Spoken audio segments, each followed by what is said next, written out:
I'm out on the shore of Lake Erie today, checking out some steam whistles. This is a 10-inch diameter by 20-inch tall Lonergan chime whistle. This is the exact same size as what Kewaunee had. This is just a different manufacturer. So this is going to give us a really good idea of what the whistle in Kewaunee sounded like. That whistle was made by Crosby when it was installed in 1912, and it was brand new then. My friend Harry collects whistles, and this is one of his whistles that he's collected over the years. This is a 2.5-inch inlet. We're using compressed air today. Kewaunee was also compressed air. Kewaunee wasn't steam at this point.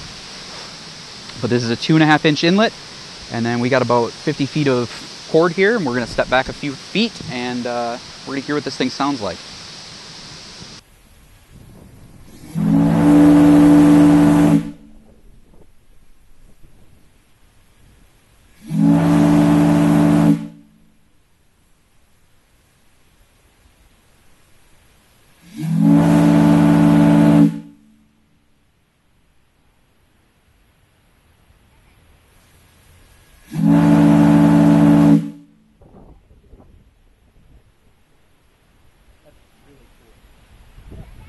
In 1919, commercial electricity was run out to the lighthouse, and the light was electrified up at the top. At the same time, the air compressors were changed from kerosene powered to an electric motor, and that chime whistle that we saw was removed, and it was replaced with one of these.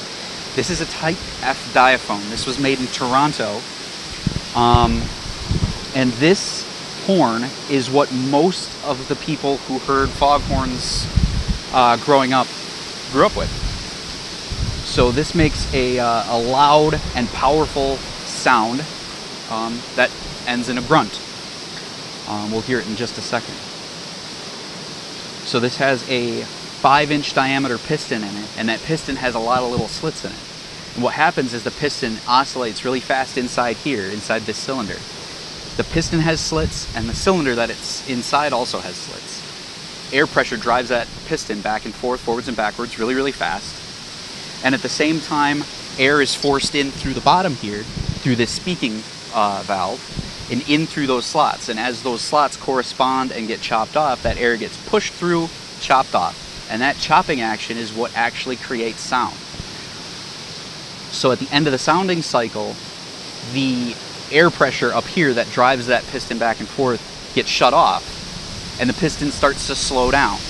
And as the piston slows down, air is still getting forced in through the speaking function, and when the piston slows down, the frequency that you hear with your ear goes down as well. So that's that grunt that we hear.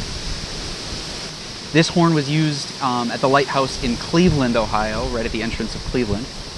And when that lighthouse was automated, a private individual got both horns. In, I think, 1988, if memory serves me correctly, my friend here, Harry, got this horn from that guy. Got a couple pieces from Deck Brothers, I believe, if I remember right. The valves we needed valves for it. And then set up this custom swivel mount.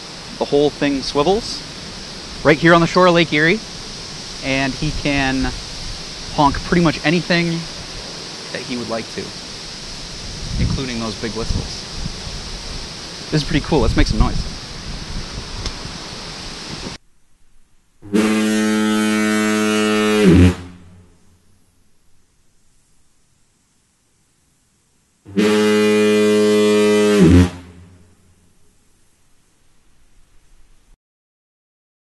The Kewaunee Pierhead Lighthouse is owned by the City of Kewaunee and supported via funds raised by the non-profit Friends of the Kewaunee Pierhead Lighthouse. We offer tours periodically throughout the summer, with a suggested donation going towards the continued restoration of the lighthouse. Tour dates and additional information can be found at www.Kewaunee-Pierheadlighthouse.org. We also offer a selection of merchandise, as well as commemorative paver bricks, with proceeds going right back into the lighthouse.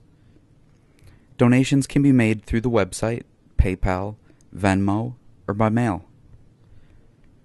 One of the best ways you can help, and it doesn't cost a thing, is to follow us on Facebook, Instagram, and YouTube, and share our posts with your friends. We'll We'll keep you up to date on the current projects and talk a bit more about the people and events that make up our history. Thanks for watching.